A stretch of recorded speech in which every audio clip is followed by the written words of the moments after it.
Thank you very much. That was wonderful. I'd like to ask Senator Fran Miller to come up and introduce our closing speaker.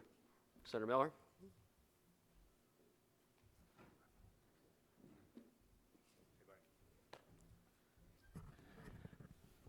Ben, don't feel bad. I consider you an aging rock star. Okay. First of all, I'd like to thank Kelly and Benita again for, I think today's been an outstanding program all day long, and what a wonderful job you all have done.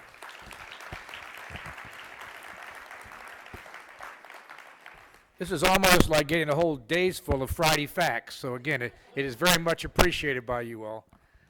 I guess it's my pleasure to introduce the Lieutenant Governor. He's getting ready to start his 10th year as Lieutenant Governor, which has got to be pretty senior in our country, I would think, at this point in time. And I guess I've known Casey for, 17 years at this point, and I've watched him evolve into what I consider a great leader, number one, but maybe even more importantly, he has become a great ambassador for our state.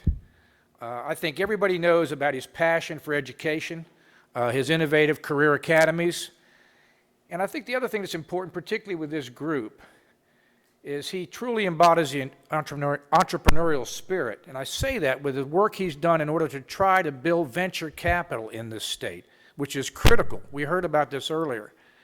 And again, but probably his greatest accomplishment recently is in the last few weeks, after living around young men for most of his life and his family, he now has his first granddaughter.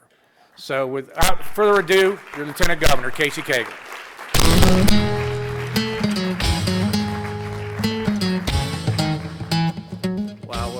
Thank you all very, very much. It's always tough being the closing act because I'm the only one standing between you and the bar. So I will certainly try to be relatively brief. But first of all, let me say to Kelly, thank you very much for having me here today. Thank you for the great work that the Public Policy Foundation is doing across our state, setting a wonderful example. Fran talked about how long he's known me. I've actually known Kelly as long as I've been in public life. I first ran for Senate in 1994, and the foundation was that resource that I called upon to be great help to me as we were articulating positions and formulating public policy initiatives going forward. And so we appreciate very much, Kelly, your leadership and all that you stand for. Ben, it's great seeing you too. I hadn't seen you in a while. You need to come by and let's talk education at some point. And Fran did talk about the most important thing of all, my granddaughter. I mean, I cannot believe this. You know, this is a little over a week she was born. And, everybody tells me that, with your kids, you love them. You just love them. But with your grandkids, you fall in love with them, right? The minute she got in my arms, I fell in love with her. She fell in love with me. And I'm telling you, we're going to have a happy, happy life together. So it's really exciting. Really exciting for sure. But, one of the things, just as we kind of bring everything to close, you've had a wonderful conference, obviously wonderful speakers, people that have challenged you and moved you in a very powerful way. And all of us want to take this information and do something with it to make our state a better place. And we do live in such a remarkable, phenomenal state. That really is second to none. I always tell people we are the capital of the South, and we have so much to be thankful for. But we cannot become complacent. Complacency, unfortunately, is something that all of us have to fight. And in government in particular, it is the one thing as Lieutenant Governor that I'm always having to confront.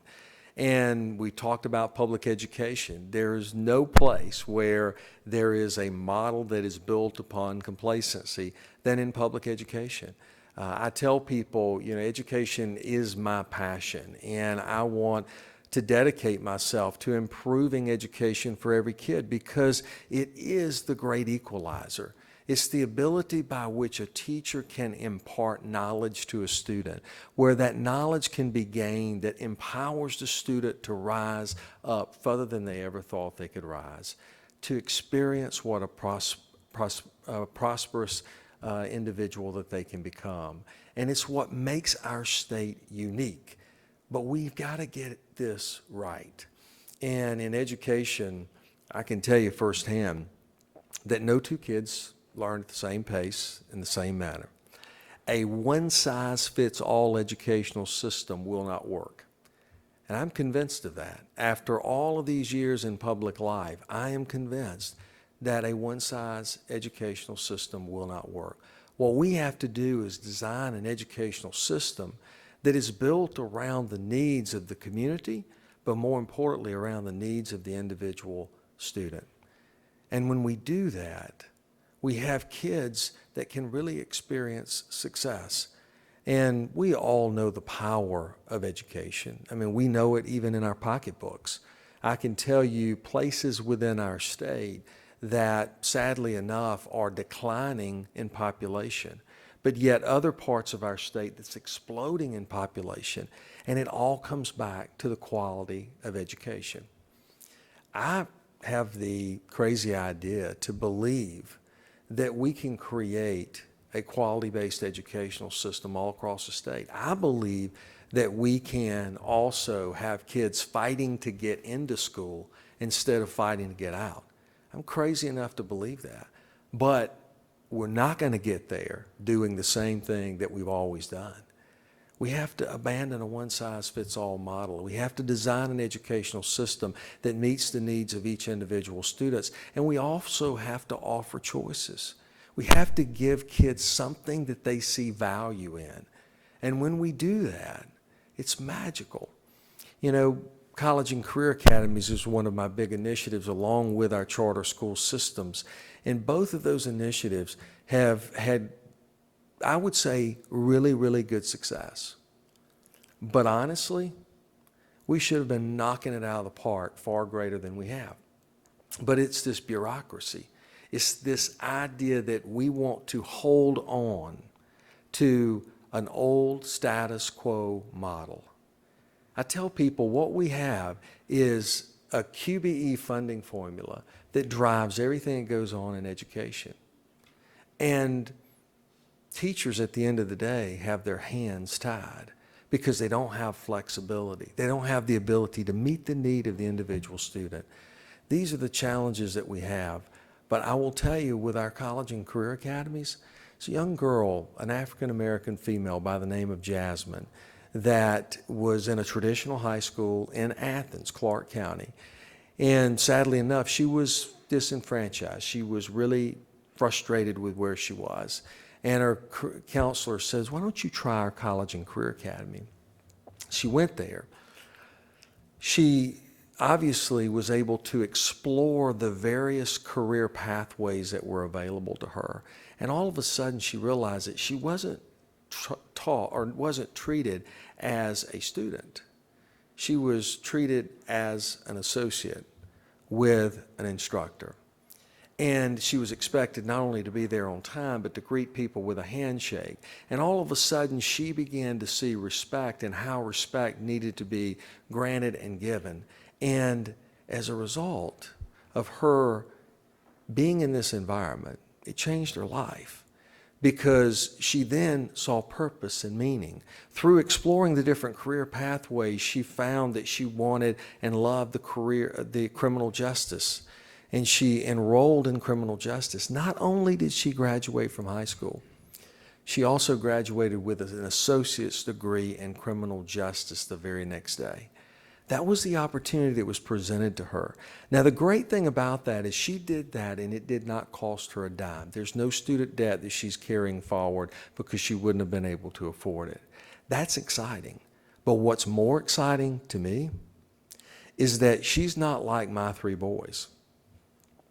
She didn't go through college and get a degree and then look back and determine what it is I'm going to do in life, right? She was able to explore on the front end.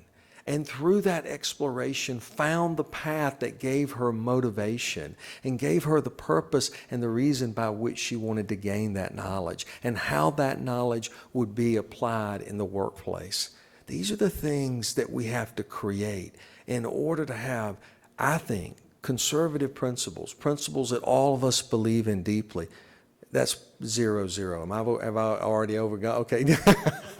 I didn't know how long I had, actually. I get a little excited when I get behind a microphone. So, but anyway, these are the things that, we as conservatives have to embrace in bringing about new public policy initiatives, along with all the other things that you've talked about. And I'm excited that we have not only the foundation, but each of you that are part of this great movement to reform and to create a higher standard for all the citizens of our great state. So it's a joy to be with you tonight, today, this afternoon, and thank you for what you're doing. And let's stay the course in doing our part to continue to raise the bar. Thank you, and God bless you.